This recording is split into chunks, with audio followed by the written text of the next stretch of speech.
Hello, everyone, and welcome back to Twitch Tuesdays at the TRU Library. Once again, I'm Ben Mitchell, accompanied by Michelle. After a brief hiatus over the summer, we're happy to be here. Everybody. So yeah, today we're going to be playing just a bit more Final Fantasy XIV while talking about the theme of teamwork. Since it's a massively multiplayer online RPG, it is a good game to do that in. And also, yeah, talk about how it might kind of affect your studies, navigating the library, those sorts of things as kind of broader themes. We'll also be using tonight to talk a little bit about some of the other guests we plan on having on later on in the semester, which hopefully you'll be excited to learn about. Alrighty, I'm gonna go in here. Yes, it does think. You're not streaming Bee Simulator. Yeah, so that's an artifact of me switching back from Streamlabs to OBS Studios. Notably, this is not a bee. It is a lizard on a beach. We are playing Lizard Simulator. Indeed. The superior simulator. No, I love bees. Nothing against lizards. Let's see now. Sorry, I'm just going here. Yeah, that's what this is now. Yeah. Ranking. I was going to say animals. Not animals, right? They're insects. That is correct. Biology. Yeah. Alrighty. But yeah, I noticed we have a few guests on the stream tonight. Welcome everyone. So I think before just begin, I'll let you know just kind of where we are. So there's going to be a few spoilers for the most recent patch in Final Fantasy XIV here. One of the things that was included was your own island sanctuary.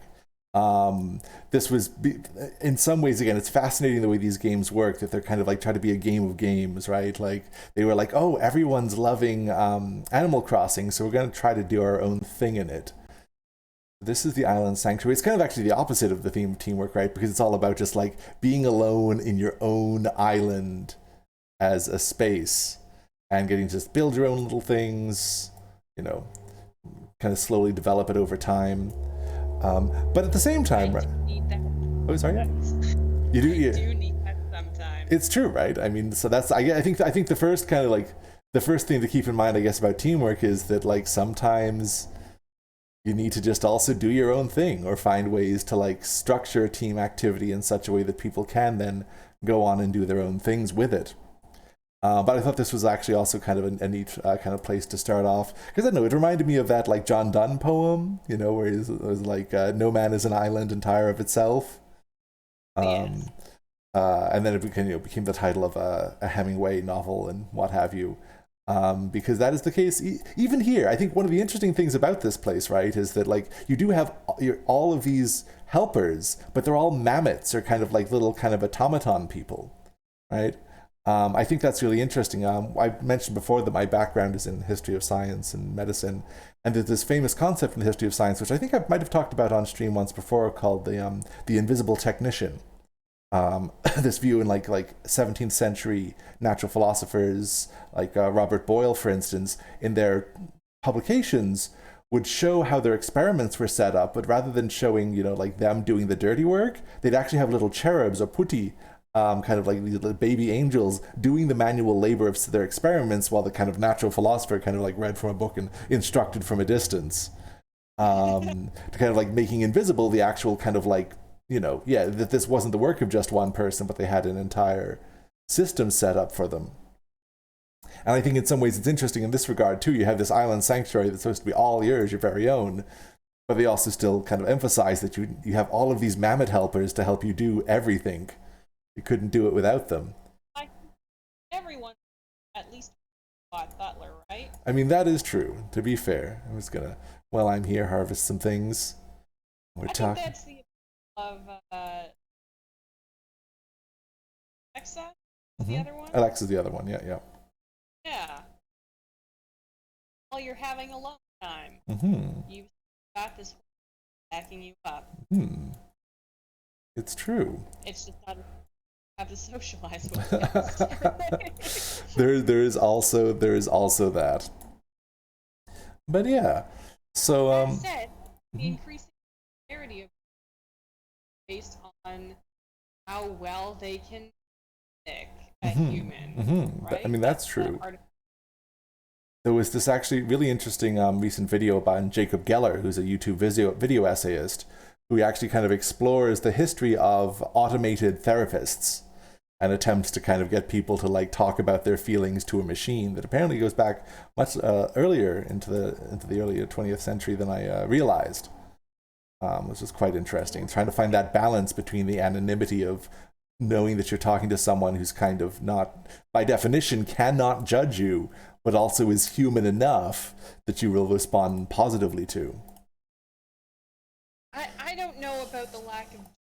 I stumble into a chair, and I'm embarrassed that the chair had to see. Yeah, that's fair. That is fair. So yeah. Oh, yeah. Yeah, that's true. Actually, my partner was telling me that I'm very polite when I'm telling the automatic telemarketer machine to like leave me alone. And like, it's like, or like, you know, or when it's like for like, you know, you talk to a doctor or something, or a pharmacy, and you just want to get through to a human being. I'm still like, I would like to talk to a doctor, please. I'd like to, I'd like to talk to a human. Kind of hedging my bets for the robot uprising, you see. But yeah. Yeah, I don't have to deal with customer service situation. That's not when I'm at my best. Indeed. Humanity's best. But yeah, so just kind of like mucking about here for a little bit, but I thought I'd also take this opportunity to talk a little bit about some of the things we have coming up in the coming semester.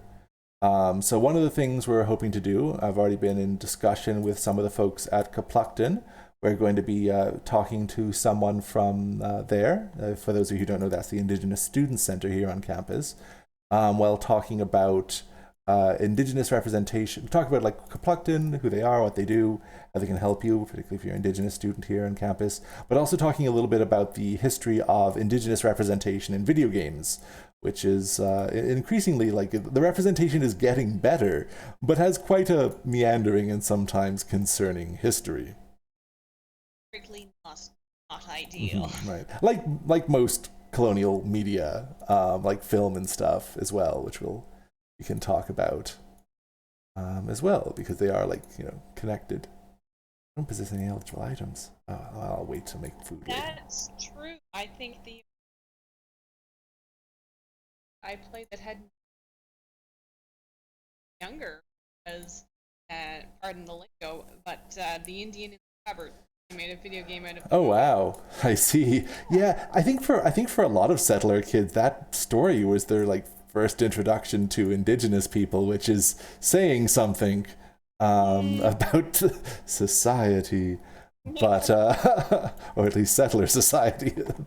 But yeah, so yeah, there's a lot to explore there. We'll be talking about that at some point.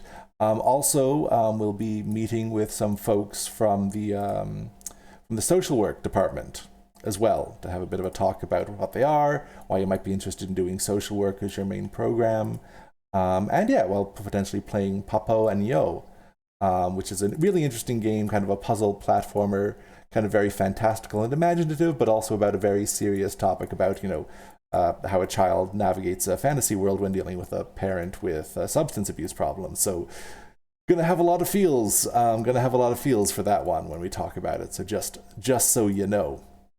That one is very interesting. I dealt with child a bit in my practice. Oh wow, yeah. Hardest things to handle.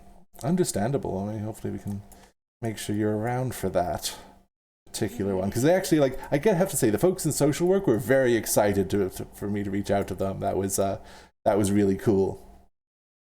Excellent. So all right. Oh, thank you. Likewise, right back at ya. So yeah. So what about teamwork? I mean, I'm going to try to do some harder content later, so I want to kind of muck around here and just kind of like have a conversation first before I start screaming at the screen. But when you want, I can't not game that way. It's just unfortunately when things get intense, I have to do something. Otherwise, it's just me kind of like staring dramatically at the screen. So so yeah, I don't know about any of you in the chat or whatnot, but I'm curious. I know for the sake of conversation, Michelle, what's your experience with teamwork in like a university setting or like educational setting of what have you? But I guess just all with clubs. Oh yeah, sure. Yeah. My probably when I joined the judo club first year. Cool. Yeah, I mean that was very I mental and physical health. I think for the entirety of my definitely join clubs that matched their interests. Something new. I had not done. I had done taekwondo and boxing and karate at that point. Okay, cool. So still, you were very martially inclined. You had some experience more broadly. Drums. I hit things. That's my skill. Yes, but to hit things artistically, that's the art. That's where. Good stuff. But you get a group of not a team as judo is. The team is really valuable, even not related to studies, having it happen on campus, just knowing people kind of know what's going on, getting the opportunity to socialize with people in different years of their study, like especially in your first couple of years, I found to be extremely essential. Just gaining the knowledge of how the university works, how study works, where to go to get. Yeah, just basic. Yeah. Because it can be hard sometimes finding food on campus when, like, if the Subway and the Timmy's are closed. Yeah. Like, there's particularly over the summer, but that'll be less of a concern as we start up in the new semester. But that's definitely a case. Yeah, student clubs. On that topic, I do want to give a shout out to the True Sioux Gaming Club because not only they have a Discord server, but they actually organize several different leagues of gamers, team gaming. Interest in Valorant, League of Legends, and a few other things they try to get going and organize there. So I just wanted to give them a shout out.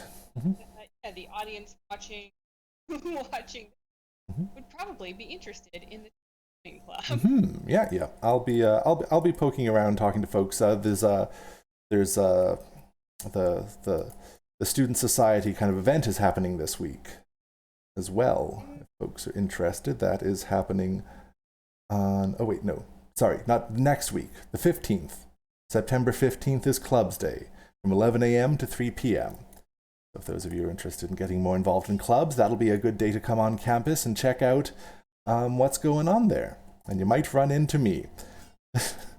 I don't know if that's something you want to do. Maybe it's a deterrent, but them's the risks. But so on the one hand, right, like when we think about teamwork and the forms that it takes, it's not just, purely for your studies. It can be, for your social life. But these things do feed into each other, right? I mean, if any of you have ever had to try to organize a guild in World of Warcraft or one of these other games, you actually develop, or you need to develop, like, logistical skills, trying to sort out people's scheduling so that they can do a thing, getting a better sense of people's strengths and weaknesses, being specific about requests and things that, like, everyone needs to do in order for the thing to happen, right?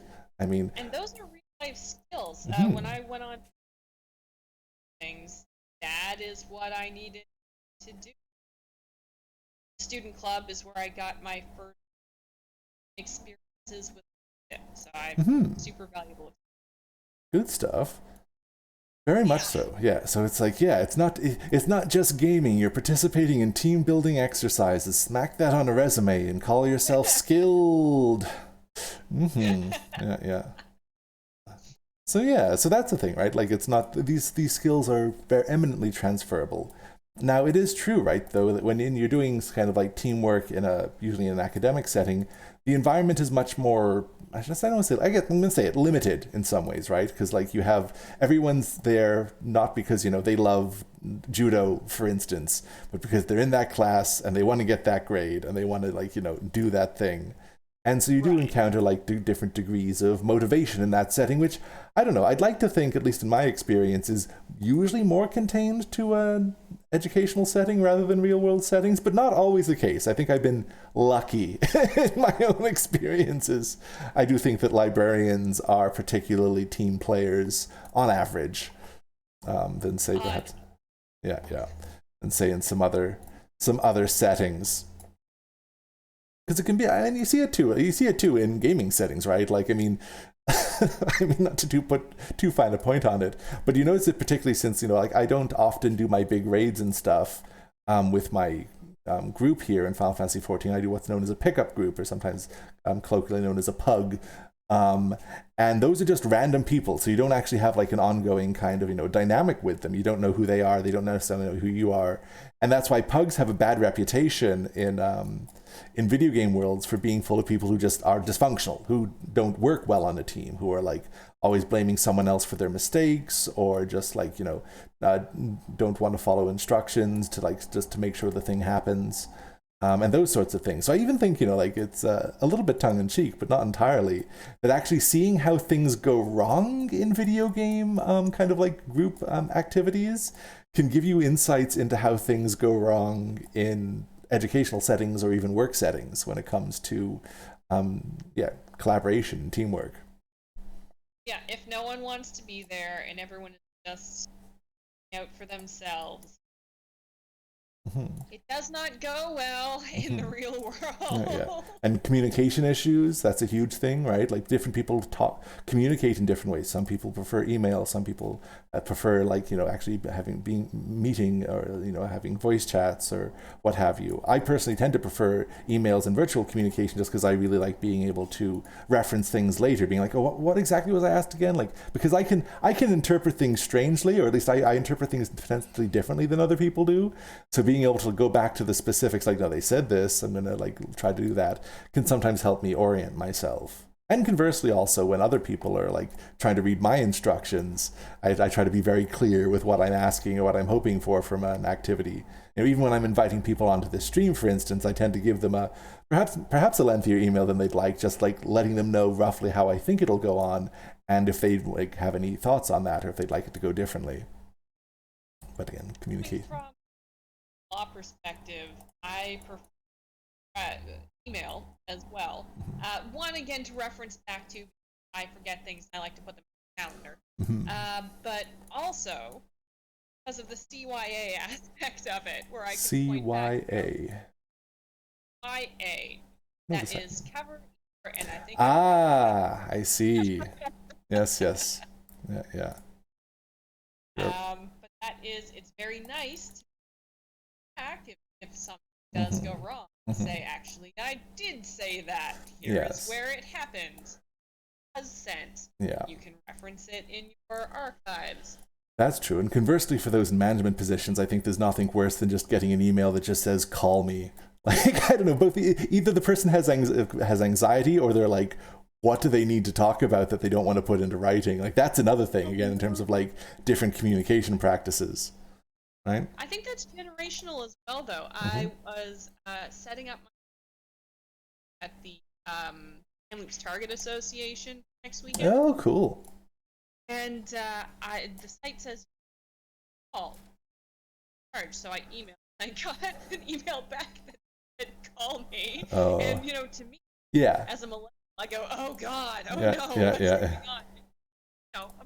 From that's true. An older person who was extremely nice, just heard phone. And that's valuable too, right? Like, actually, there was a person who asked me actually later about like cultural dynamics and like business negotiations. And the same is true when just like team communications, right? Like whether it's different, like, geographic culture or different generational culture, being aware of those differences can really help, prevent misunderstandings or hurt feelings or those sorts of things that do get in the way of effective teamwork. Right. I think we were talking about the other day Yeah, and yeah. how there's a generational divide on the thing when you use, especially text messages. Mhm. I know my mom will use ellipses in text message like, "Hi Michelle, ... and then I'm terrified or everything that sounds horribly passive Yeah, aggressive, yeah, and that's yeah, not what she meant. yeah. No, oh my, no, that's a true one. I don't know. My parents have very very idiosyncratic communication styles themselves. My mother doesn't use any punctuation or capitalization in messages, so it's all just one long stream. And I don't think that's generational. I just think that's how my mother communicates. But yeah, so that. Get what you expect. There is a distinguished older in law texted me this time, and it just like used the letter U instead of YOU and no punctuation. All thing like, "Is your grandchild right?" It's like, no, just the technology kept up with. I think because he has participated in it through and children. So everyone, there are generational stereotypes, and they for a reason, but you always never great to totally rely on that. Yeah, very much so. And again, like when it comes to the gaming world, for instance, right?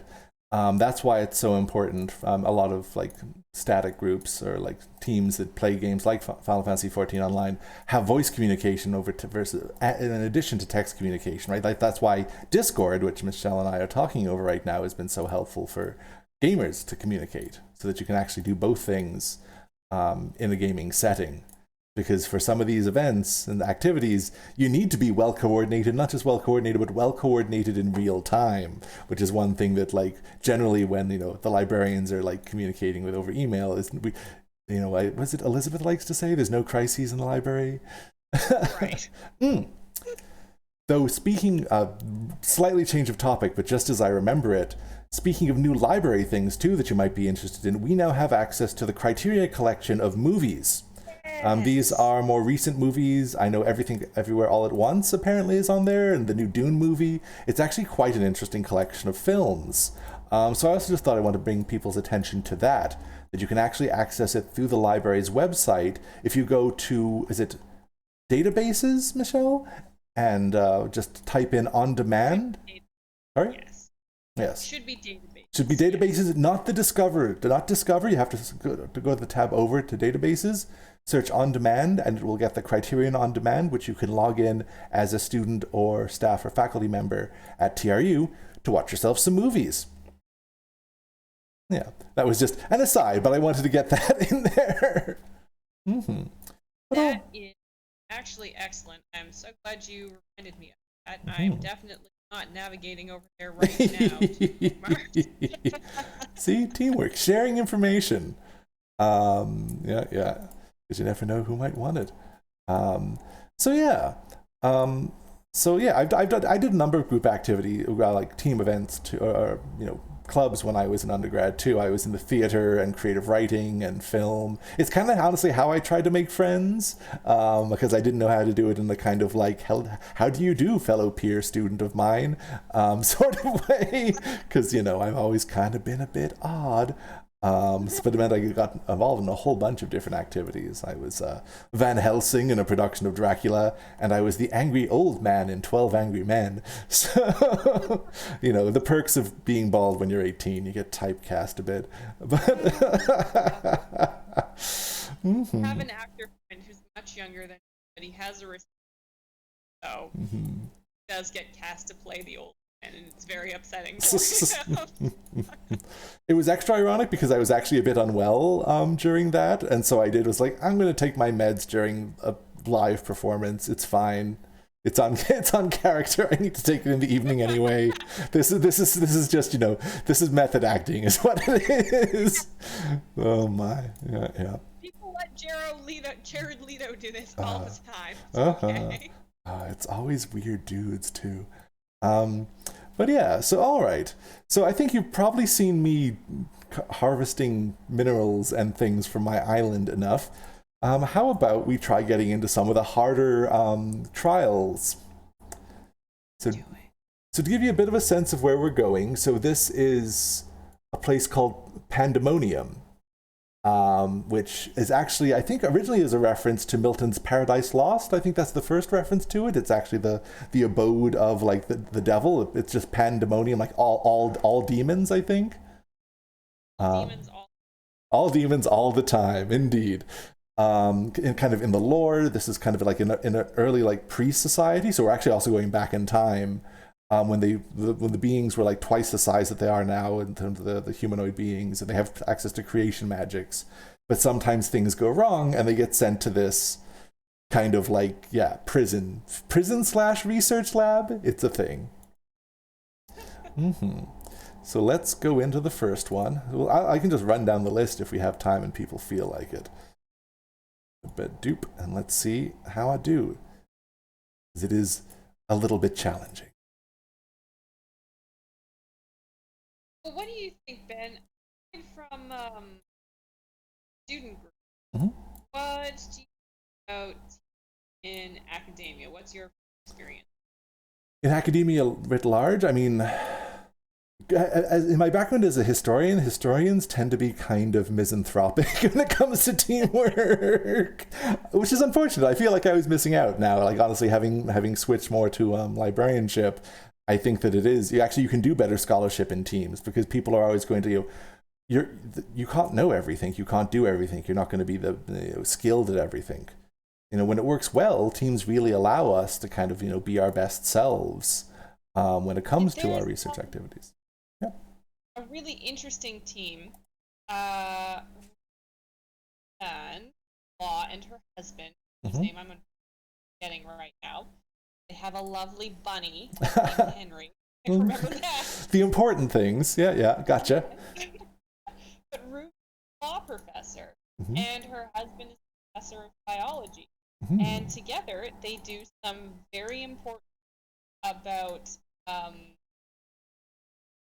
realities and the types of air conditioning in long-term care homes. Oh, interesting. It's the kind of thing you can do by yourself. It requires cool. It's a type of research.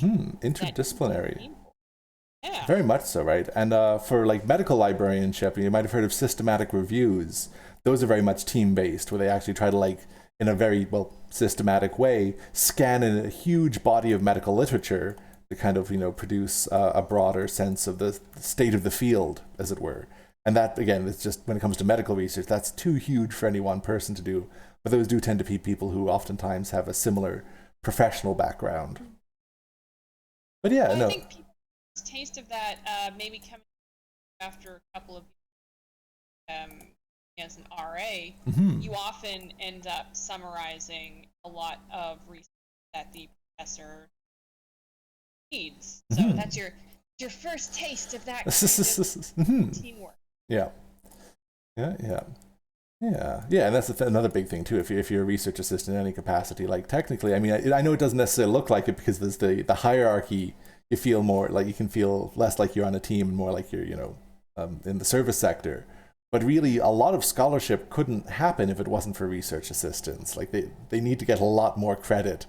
And that's an important thing about teamwork too. I don't think you ever lose by crediting people for their contributions to your project. Like that's you have so much to gain from just being very frank and like generous with your praise for a team project, and so much to lose from being kind of skeevy about it. That I'm like, I don't understand when that happens. No one wants to yeah. The thousands of hours they put in books and all it. Yeah. So again, in some ways, that kind of segues into like citation practices too, right? Because I mean, in some ways, when it comes to doing larger research, it's a little bit more diffuse, but the people you're citing are kind of indirectly part of the like your project, part of your team in that regard.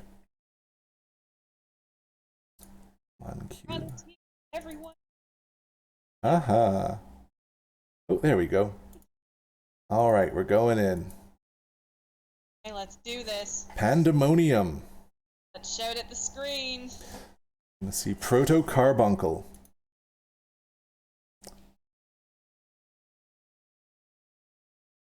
I'll show you what the like our time period Carbuncle looks like afterwards. This is the alpha version. This is Alpha Carbuncle. I'll show you what the actual. We'll show up to you what the release Carbuncle is later. All right. Everyone's kind of saying hello. Oh, and they're starting. Alrighty, let's do this. Yeah, team as well is that everyone has defined. Yeah. Here you kind of figure out.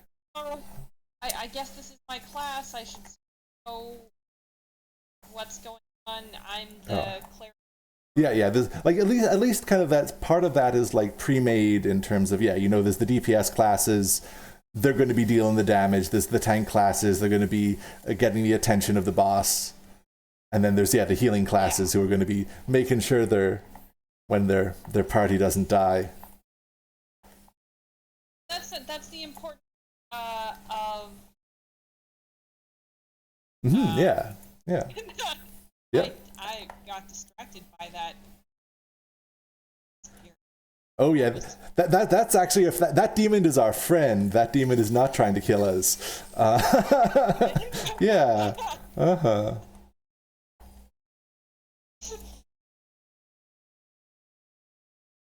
Crystal. Never mind. Yes.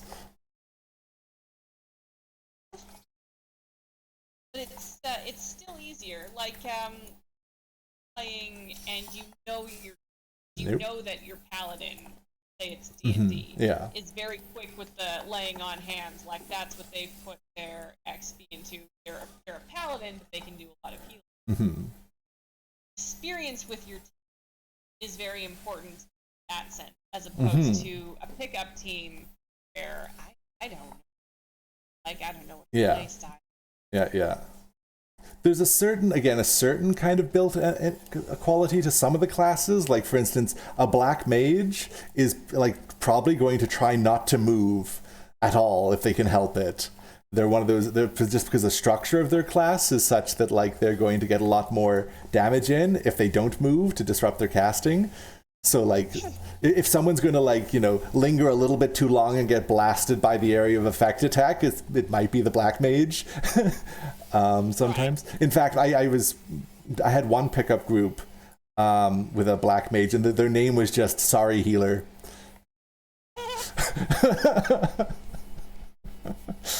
But they deal the most damage of almost any class in the game, and if they get going, but it's just they're kind of like glass cannons that just kind of sit themselves down, and if they have to run. Oh yeah. They've added a lot more like little cinematic intercessions here in the fights too in the most recent expansion. This is almost like I do. And this is almost like old like fighting game where like, oh no, we've been knocked down to the lower section of the arena.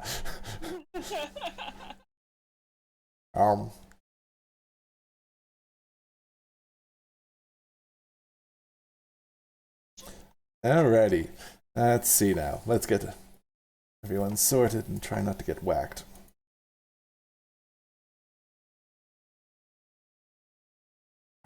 This one actually is, I've had a little bit more practice with this one actually. I mean, who knows? It's usually most dangerous at like a quarter of its health. So maybe I've spoken too soon, but I think... I do love having glass cannon. I cannot personally play a glass cannon. I die well before I get the hits. Emphasis is on the glass, less on the cannon.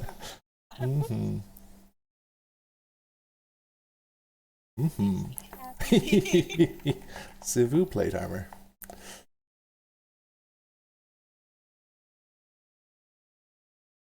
Oh, yeah. Let's try to get away. This is another one where like that thing everyone has to scatter, but if you don't have at least a sense of what you're doing and you stack those markers, you're gonna have a bad time.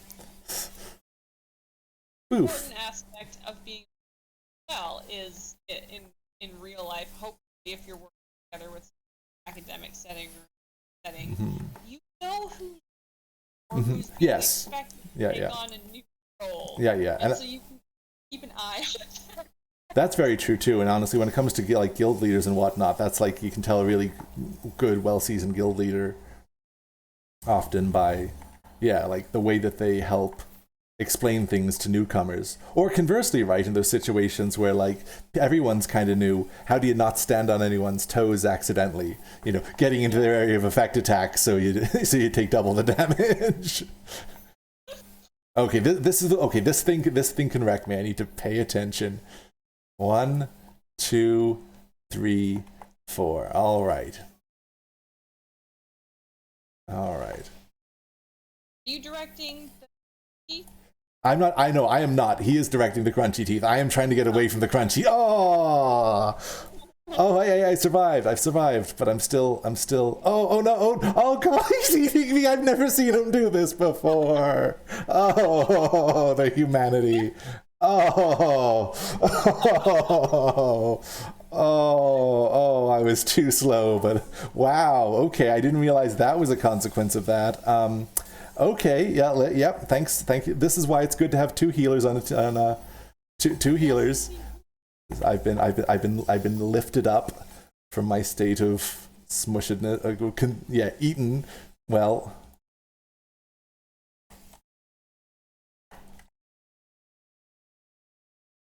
Oh my.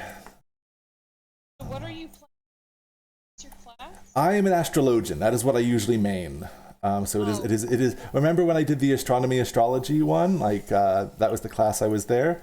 That's I like the stars. I think I prefer gentle glows. The white mage healing is too bright for my poor autistic eyes. So like they literally have a healing an attack that's just called glare, and it shows.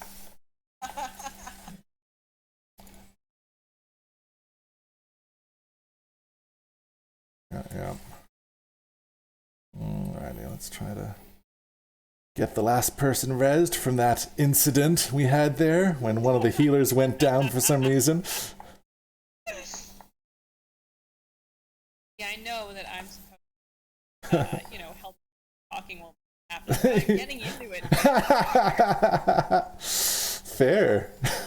It is hard. Or maybe I'm just mediocre at this. Oh, we had our 1L orientation. That's Mm-hmm. It was a lot of fun, but I am, unfortunately, I was sitting at the table with Professor Sloan, who is excellent at socializing. Huzzah. So I just piggybacked off that and nodded. Oh yeah, no. The introvert needs to find their extrovert to like help them get through. Yes. That is find the nearest extrovert and just get your act together. Yeah. Yeah. No, I had a good friend in Toronto named Scott who was that for me, who'd take me to all the goth clubs and the goth karaoke and the goth dancing and the romantic goth discussion circles about poetry. Goths are nerds. Like that's most goths, well, at least the self-selecting. The goths I knew were all like history nerds and poetry nerds and theater nerds. I can see. I feel like Lord Byron would. Mm-hmm. Well, Mary Shelley. Oh, for sure. Yeah. Oh my. Everyone got stuck in the house and wrote something. Everyone who got stuck in the house with Byron and wrote something cool. Yeah. You know about the incident I'm talking about. The incident. Could you tell, just as a point of curiosity then, could you tell folks about that? Okay. Well, so, Byron, Mary Shelley, I believe. Mm-hmm. And one of their friends who's I am on.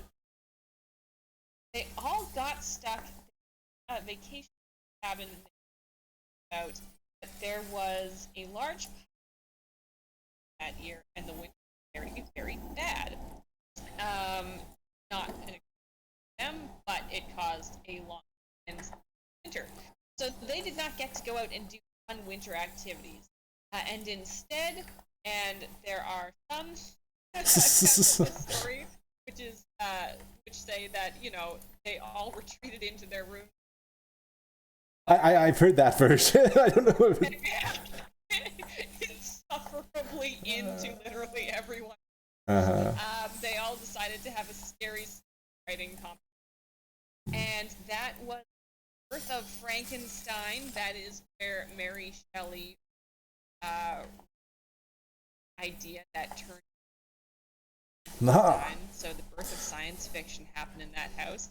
Also, yeah, potentially of the aristocratic vampire. We use that to Dracula, but there was a for that vampire.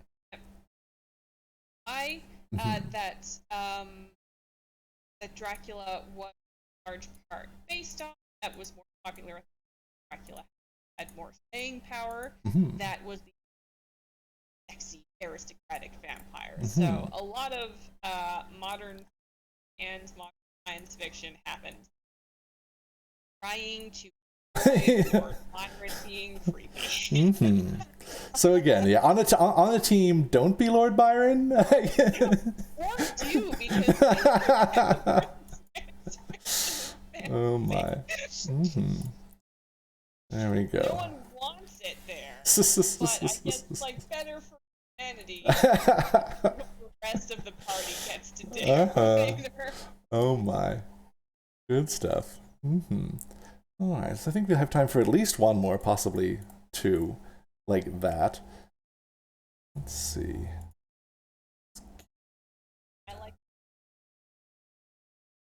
Honestly, yeah, like as an East Coaster, I'm like, this is my sunny day. Just like basking in it. Hard to explain to people. No, that's the good stuff. Alrighty, let's see. I'll just sign up. Out here. I'll just sign up for all three of them, so it'll go quicker. We'll see which one we get. All right. But yeah, it's also it waters your crops. It actually the crop watering actually responds to the environmental effects. Yeah. Though I already watered my crops, so now they're they're gonna get powdery mildew, like my poor squash on my balcony. Squash. Powdery mildew, yeah. Like I mulched it real good, but possibly too good, and because I was gone for 2 weeks, and I tried watering it. I think I overdid it on the watering. I don't know. It's powdery and white and shriveling now. So part of the problem of living alone. I would like to have a garden, but I also. So. I mean, to be fair, like all of my like succulents and cactus adjacent plants did fine, but that's because that's we're semi-arid environment. Yep.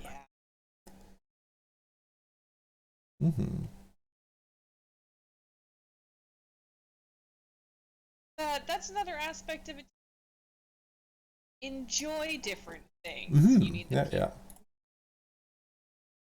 weather. It's not me. You need someone who is extra so that I can eat my scrambled eggs in peace. Not come off as creepy students. Just eat those scrambled eggs without breaking eye contact. I'm like, see, I'm engaging. Definitely engaging.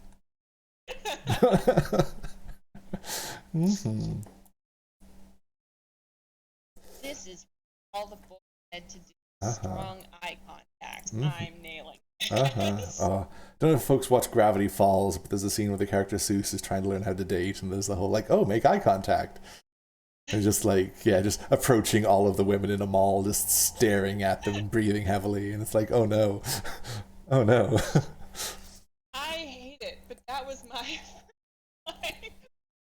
I something happened between 7 and I was like, everyone else read a book this summer that I didn't get to read. I have no idea what's going on here anymore. Speaking of eye contact and plants.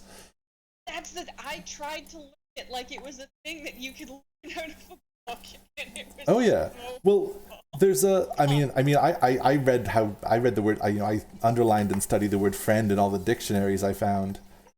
Wait, no, this way. Okay. This one is very unforgiving. This one will just punch you right off that ledge if you're not careful. So which one is this? Agdistis. There's a lot of Greek terms in these dungeons.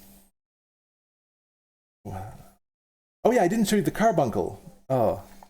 Yes. Okay. Oh, okay. Well, first of all, this one is harder. This one is like the carbuncle was. Try not to die. First of all. Yeah. It's a work in progress. All right. Who? Because as part of the creation magics, like someone was fusing people with monsters too. So like that woman there is the one having the bad time inside the giant tree monster's chest. That's very berserk flavored. I could see. Oh god. I need to move faster. Okay, everything's fine. Oh, you.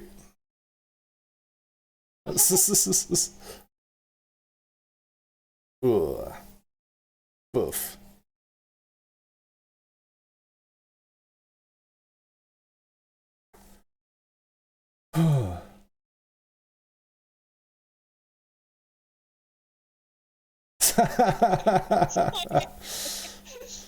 All I'm gonna be able to see now. No, this is just the alpha version. Oh, okay. You'll get that when I actually show you the modern day carbuncle. Oh god, I don't want to be in that red circle, friend. The tanks can endure that more than like if I got in that red circle, I'd just get smushed when it went off. Yeah. So what are you? You're a DS kind of class? No, I'm healer. I'm trying to keep people alive. Oh, gotcha. But the thing is, unlike right. The other one was also a yeah. Unlike like World of Warcraft, healers are expected to contribute to DPS in Final Fantasy XIV. So there's more multitasking involved. I like that better. Then you don't participate, or you only get. I like keeping people alive. I've never particularly minded that aspect of healing, but it definitely like means that you're doing something constantly. Like there is no real downtime. It's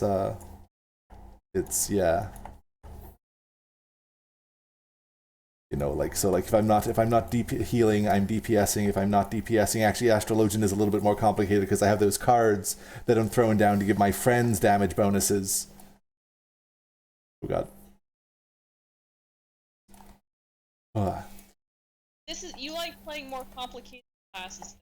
My reference for this is honestly is really Dungeons and Dragons. But, like Barbarian is maybe too simple, but I don't really do more complicated than Paladin. Honestly, it's not even so much the complication that attracts me. It's just I get an aesthetic. I'm like, what's the spookiest healer? Okay, I'll be the Astrologian.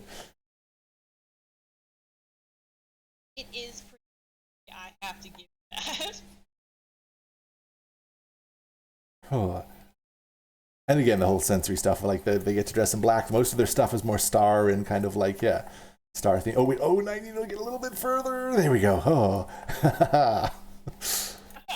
Oh, no. And let's go again.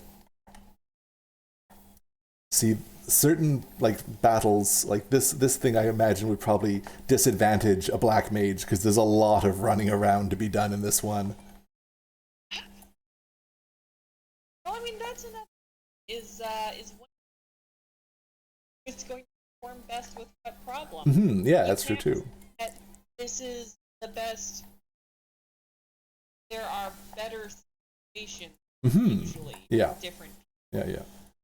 And honestly, that's what people really kind of find rewarding in games, for instance, in game design, is that like you want to express yourself with what class you play and how you play things. And if the game can accommodate that variation, it's a better game. And if your team can accommodate that variation, it's a better team.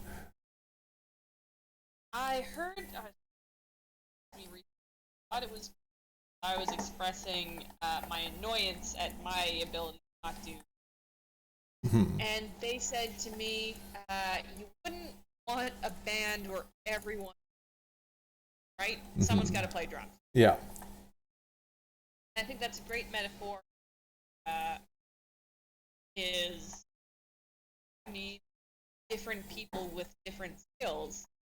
That's why it's much more effective. I mean, as much as we like to idealize the rugged individual, in order to make society, like, in order to make life better for people, you have to work on a team, division of labor, of different skills. Yeah. Though I also like, no, I don't want to jump at those circles. That's for other people to do. Though I also, like in terms of that like specialization of labor, who's going to get hit by the meteorite? Not me. That's not my role in this team. Convenient. Okay, time to run. But yeah, I don't know if you've heard of like scientific management. But like scientific management was actually a whole bunch of things that you might find frustrating about like the way that work is organized goes back to the early 20th century when they tried to make the organization of labor a science, basically. You've heard of Fordism, I assume. Yeah. But there was also a fellow named Taylor who was a big part of that, trying to find the objectively one best way to do things in a factory kind of setting. But because of that, there's not necessarily just one best way. Right. And there were different kind of groups that tried to like humanize it. For instance, the Gilbreths were interesting because they like tried to like find ways to help like war vets in the First World War produce like type just as fast as a person with two arms or things like that. Oh my, okay, this one gets complicated. I'm gonna go like this and just say F it. Oh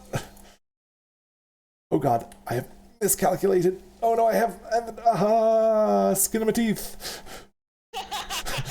Oh, except I didn't keep our tank alive. Let's fix that now.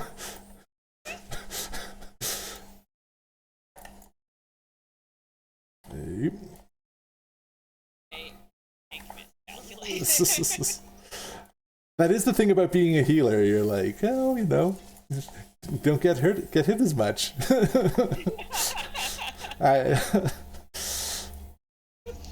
But I'm one to talk. I'm constantly getting punched by trees. What a sentence.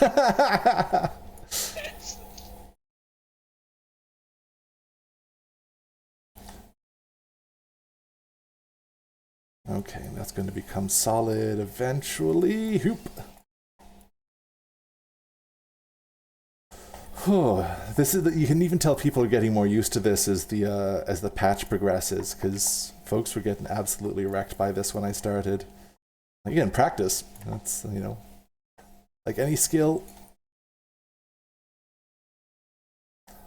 Oh, wait, a little bit further. Come on. But yeah, no. So the Gilberts were interesting, yeah, because I don't know if you've heard of the film Cheaper by the Dozen. Oh yes, I remember. It was original, like the modern version was very little relation to the original memoir and film it was based on, which is actually about the Gilbreths, of how they tried to actually use the domestication of scientific management to raise their 12 children, as kind of like a think piece almost. Yeah, no, that didn't come in that I saw. Yeah, like probably the one was there was one in the 90s or something. Yeah. That is. Yeah, like Lillian Gilbreth had so many degrees by the end of her life, like honorary degrees and stuff. But again, interestingly enough, right? Like, I mean, she outlived her husband by decades, and kind of actually became this, in order to try to, get a job and be respected in the work world once her husband died, kind of turned scientific management onto the domestic sphere in the household. But also quite tellingly, in that Cheaper by the Dozen book, she didn't necessarily talk about all of the role of the domestic servants who helped her do that. It was just like, I'm just gonna through my pure logistical and scientific acumen be able to seamlessly, keep a house with 12 children, with me and the help of maids. Which often again talking about like giving credit where credit is due in teamwork settings. It's kind of like the invisible technician in the household in the case of these kind of like early feminist but kind of girl power things that kind of depended upon overwhelmingly women of color to like maintain their homes. Yeah, and failing to advocate. Uh, a lot of the feminism that was popular did was very much can do what men do, and that's a very important strain. But it also at actually the work that we have been doing, and I think that feeds into this minimization of all of the work that the home. Yeah. Look at me. All of this. No, 12 kids is. Yeah. All right, so it looks like we don't have time to do another, but one thing I wanted to show you before we left. So that the alpha carbuncle that you saw there was like big and slavering acid and all sorts of things. But in the world of Eorzea, modern day carbuncle is that it's straight up Pokemon energy. Oh man! Look at that.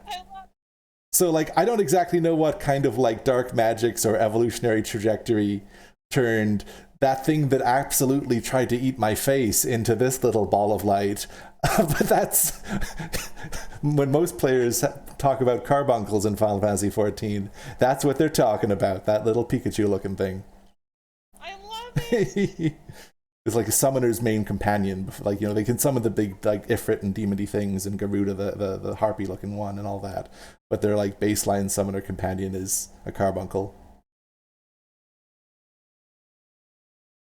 Magpie. You can kind of tell, yeah, that was a dinosaur. That's what this feels like. But yeah, so now that you know where carbuncles come from, I've done my job as an educator. I guess I will call it now then. Thank you everyone for coming out. Again, we'll be doing them weekly, unless there's incidents, but generally trying to do them weekly again throughout the semester. If you have research questions or reference questions you'd like to ask, feel free to contact us. If there's a particular game you'd like us to play, please feel free to, again, contact me at bemitchell, Mitchell, at tru.ca. And yeah, I look forward to seeing you next week. Cheers, everyone.